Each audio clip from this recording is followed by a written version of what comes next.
नमस्कार, बहुत स्वागत है आपका हमारा समाचार में और मैं हूं आपके साथ दिव्या शेखावत। एक खबर मैंने आपको दिखाई थी, केकड़ी के विधायक की खबर थी। विधायक पर इल्जाम लगाए थे कई तरीके के एक व्यक्ति ने। अब उस खबर पे तो खैर मैं जाऊंगी नहीं। एक और जो है व्यक्ति मेरे पास आए हैं जिन्हें भी जनता ने चुना है। मैंने उस खबर में भी आपको शुरू में कहा था, भर भर के आप किसी को वोट देते हैं और अगर आपकी खुशकिस्मती हुई तो वो व्यक्ति आपकी मदद कर देता, और नहीं हुई तो फिर ऐसे ही आप पर एफआईआर दर्ज होती फिरती है। ऐसा कुछ मैंने कहा था। लेकिन यहाँ जो व्यक्ति मेरे साथ है ना, ये भी चुने हुए प्रतिनिधि हैं।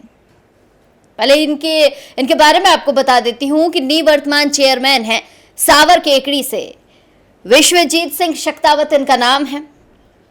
अब आप सोचेंगे कि ये मेरे पास क्या करने आए हैं, जब मैं क्या जो है इनसे पूछूंगी और ये क्या बताएंगे।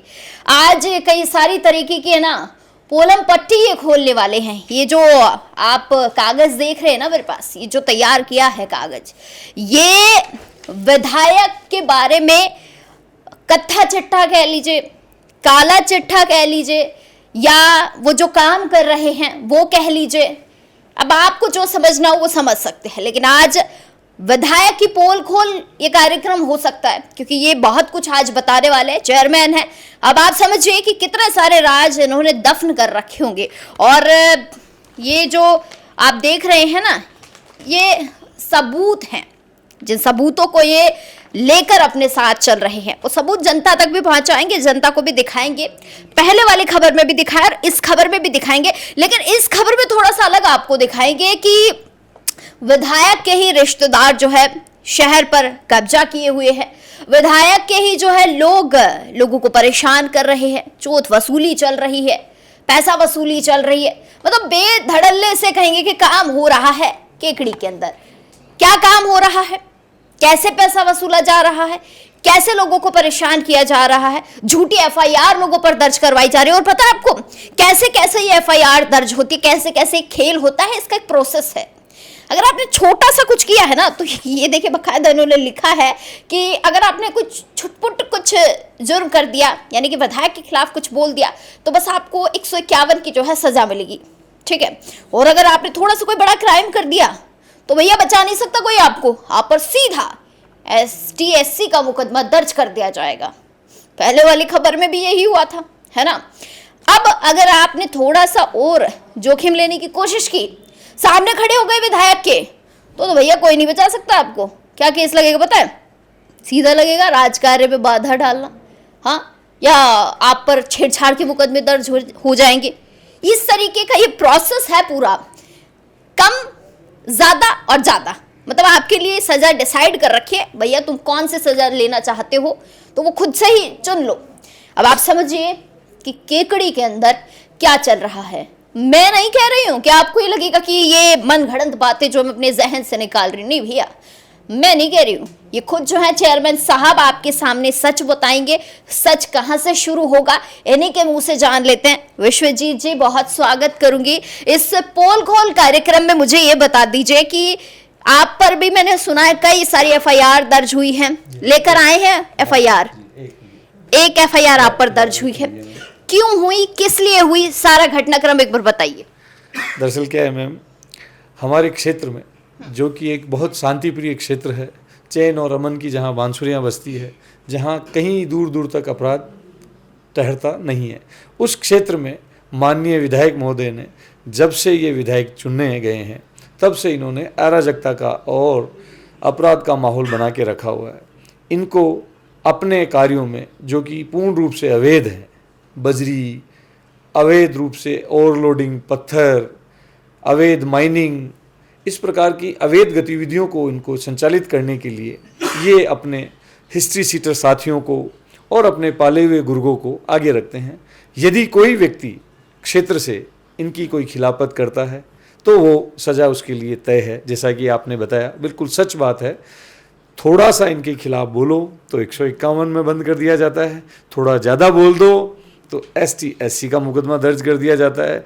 और यदि इनके सामने कोई लोकतंत्र है, विरोध कर सकता है, अगर कोई विरोध में खड़ा हो जाता है तो फिर उस पर ST/SC राज कार्य में बाधा, छेड़छाड़ जैसे मुकदमे ये दर्ज करवाकर उसकी आवाज़ को दबाने का प्रयास करते हैं। सबसे बड़ी बात और सबसे दुख की बात तो ये है कि इन्हीं के बहनोई माननीय डिप्टी साहब हर्षित जी शर्मा इसमें पूर्ण रूप से इनका सहयोग करते हैं। वो कहते हैं दिन तो ये दिन कर देते हैं और वो कहते हैं रात तो ये उसको रात कर देते हैं। ये किसी भी चलते हुए भले मानुस पर मुकदमा दर्ज करने में कहीं हिचकिचाते नहीं है। ये भी नहीं देखते कि इसके पूर्व में आज 40 साल के करियर में कभी कोई मुकदमा भी लगा है या नहीं। इनको जरा सी भी दया नहीं आती है और ये तुरंत एफआईआर फाड़ के और उसके पीछे इस प्रकार से लग जाते हैं जैसे कि वो कोई बहुत बड़ा टेररिस्ट हो या कोई बहुत बड़ा कोई दुर्दांत अपराधी हो। अभी आपने डिप्टी साहब का जिक्र किया। मैंने तो सुना है कि राजस्थान पुलिस जो है वो हमेशा आम लोगों की सेवा के लिए, आम लोगों के लिए रहती है, अपराधियों को पकड़ने के लिए रहती है।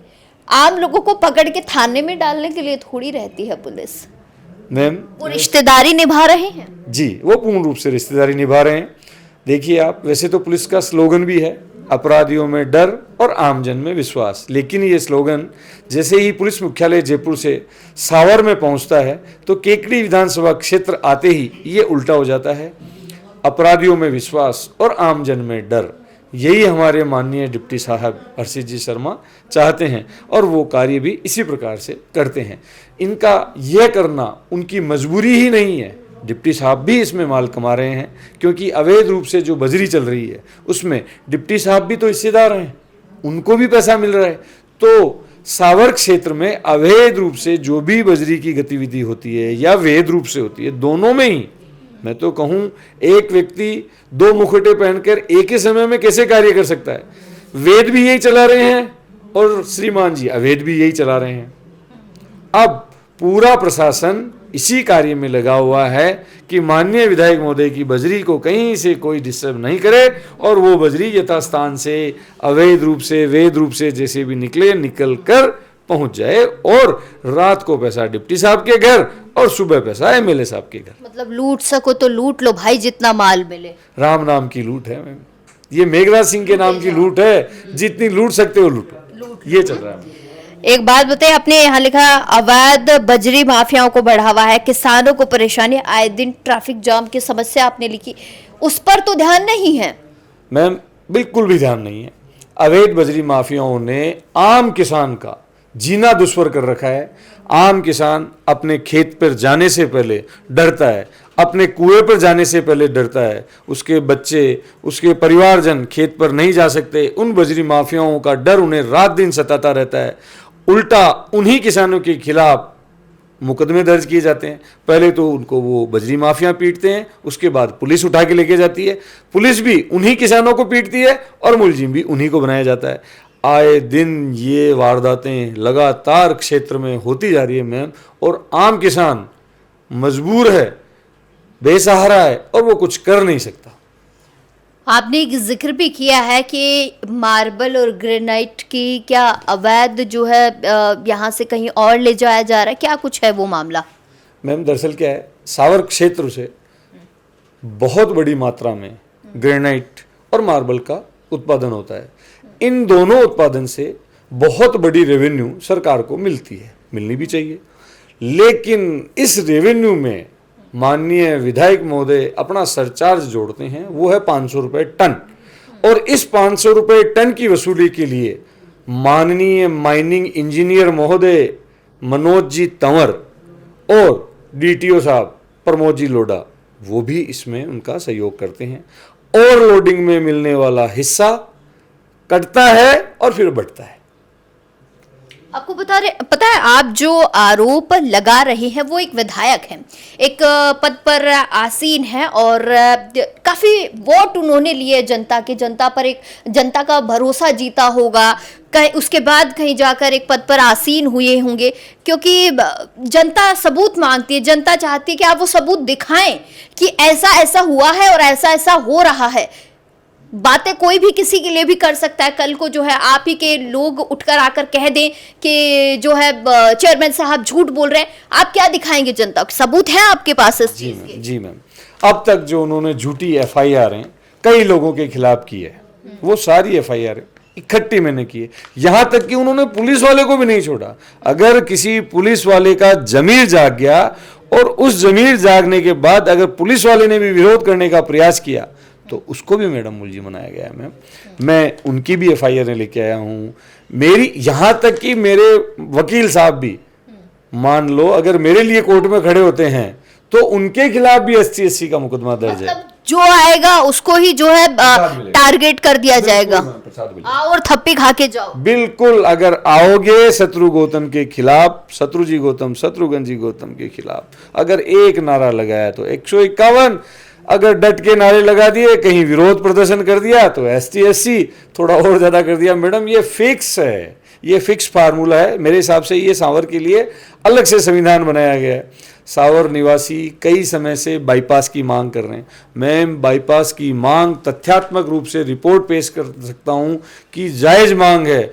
90 डिग्री पे एंगल घूमता है सांवर से, रोजाना हादसे होते हैं, आए दिन आमजन मरते रहते हैं। अगर वहाँ से बाईपास निकाल दिया जाए, सांवर एक उपखंड कार्यालय है, सांवर एक तहसील है, सांवर एक नगर पालिका है, सांवर 21 ग्राम पंचायतों के लिए रोजाना की आने जाने की जगह है, PWD ऑफिस है, माइनिंग ऑफिस है, कई सारे सरकारी कार्यालय वहाँ पर हैं।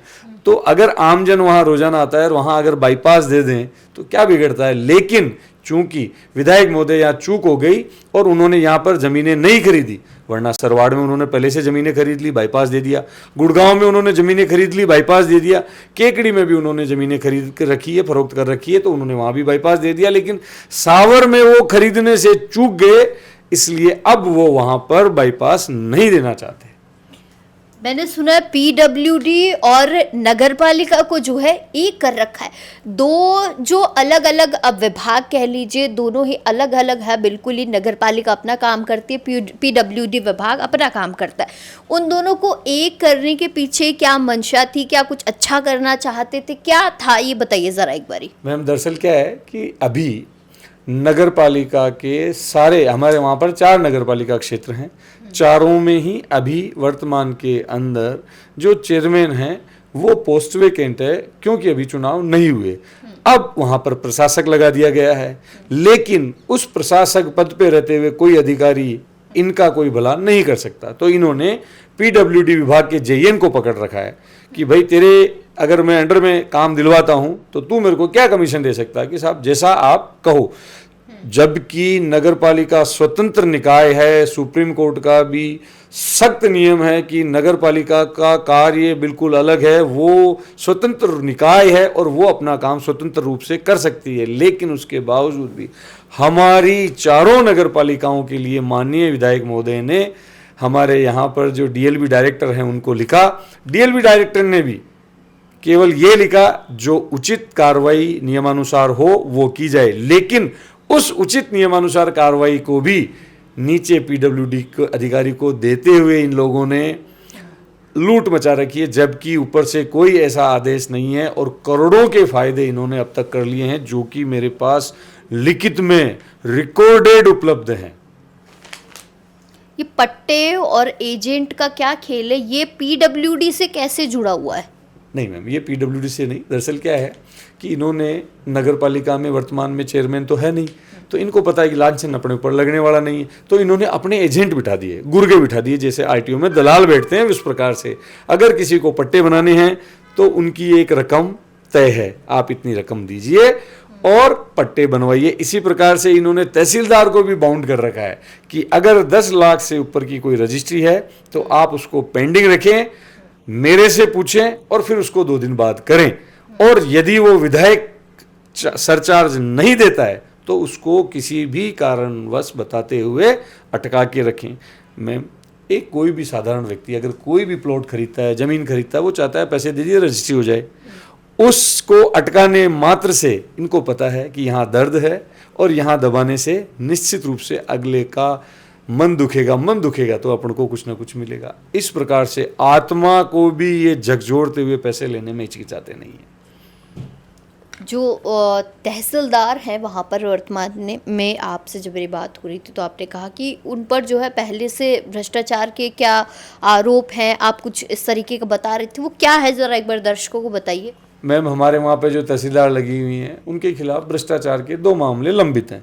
मैं कहूँ मामले हैं, पाए गए हैं, तो हम कम से कम ये तो कर सकते हैं, एपीओ मत करो कोई बात नहीं, लेकिन जहाँ हैं यथास्थान तो रहने दो। उन्हीं तहसीलदार को अगर आप 2-2, 3-3 जगह के एक्स्ट्रा चार्ज और देंगे तो ये क्या उनको उनके द्वारा किए हुए कर्मों का इनाम दिया जा रहा है? स्पष्ट है बिल्कुल, ये लिखित में हमारे पास डॉक्यूमेंट है कि उनको उस 2 मामलों में उनको दोषी माना गया है। अब आगे वो उनके ऊपर दोष रहता है नहीं रहता है ये कोर्ट का विषय है, लेकिन एक बार के लिए तो पाया गया है ना, तो आप कम से कम एपीओ नहीं करवाते हैं, कोई भी कारण हो सकता है, आप किसी को भी एपीओ नहीं करवा रहे हैं कोई बात नहीं, आपके सारे अधिकारी भ्रष्ट हैं, आपको सभी चाहिए कोई बात नहीं, लेकिन अगर किसी के ऊपर दोषारोपण है तो कम से कम आप उसको और तहसीलों के चार्ज देके बाकी के तहसील के लोगों को तो कम से कम बचने दीजिए, रहने दीजिए उनको। तो आपके यहाँ पर सरपंच भी होंगे, उनका व्यवहार कैसा है जनता के प्रति? वो किस तरीके से जो है, उनके साथ भी कभी ऐसा हुआ है? मैम हमारे वहाँ पर जितने भी सरपंच हैं वो सब शत्रुघ्न गौतम से पीड़ित हैं, प्रताड़ित हैं। उनको तो ये आए दिन कभी किसी को चोर कहते हैं, कभी किसी को लुटेरा कहते हैं, सबकी ये बेइज्जती करते रहते हैं। और एकमात्र कारण है कि वो सरपंच चुप बैठे के रह जाते हैं कि उनको अनैतिक रूप से दबाया जाता है, उनके रिकॉर्ड तलब कर लिए जाते हैं, कभी उनको दोपहरी में बुलाया जाता है, कभी उनको शाम को बुलाया जाता है, और उनको इतना प्रताड़ित किया जाता है। क्यों? क्योंकि वीडियो भी माननीय डिप्टी साहब की वाइफ लगी हुई है। अगर बहनोई डिप्टी है और उसकी वाइफ वहां पर वीडियो है तो सरपंचों की तो मैम खैर नहीं। एक व्यक्ति ने तो वीडियो मैडम के खिलाफ परेशान होकर आत्मदाह मतलब सुसाइड तक कर लिया, लेकिन आज दिन तक कहीं कोई बात नहीं उठी मैम, कहीं कोई मुकदमा तक दर्ज नहीं होता। हमारे क्षेत्र में कई लोग अब तक मृत्यु को पा चुके हैं, लेकिन आज दिन तक उनको कोई न्याय नहीं मिल रहा है मैम। मैं बड़ा दुखी और चिंतित हूं कि क्यों इस प्रकार से इस लोकतंत्र की हत्या की जा रही है। तो चलिए, सारी चीज़ें आपने जो है इन्हीं के मुंह से सुन ली है कि ये जो है सावर के चेयरमैन हैं, आपने इनके मुंह से A to Z बातें सुन ली हैं, कैसे छोटा केस लगता है, कैसे बड़ा केस लगता है और कैसे आखिरी का बॉम्ब ब्लास्ट होता है। ये तो थी भैया इनकी बातें, लेकिन मैंने पहले भी कहा था कि इस मुद्दे पर जो है हम एक बारी जो है विधायक है शत्रुघ्न गौतम, उनसे भी ज़रूर बात करेंगे, उनका भी पक्ष जो है मैं रखूंगी, वो क्या कुछ कहते हैं वो भी मैं आपको ज़रूर बताऊंगी। सत्यता क्या है, कौन सही है कौन गलत है, उसका फैसला मैं नहीं कर सकती हूँ, लेकिन ये पीड़ित हैं, अपनी बात बता रहे हैं, सबूत इनके पास हैं, वो सबूत इन्होंने अच्छे से आप लोगों को दिखा दिए हैं, आप लोगों ने देख भी लिए हैं। क्या कुछ रहेगा आगे, वो सारी चीज़ें मैं आपको इसी चैनल पर अपडेट करूंगी। तब तक के लिए जुड़े रहिए हमारा समाचार के साथ। नमस्कार।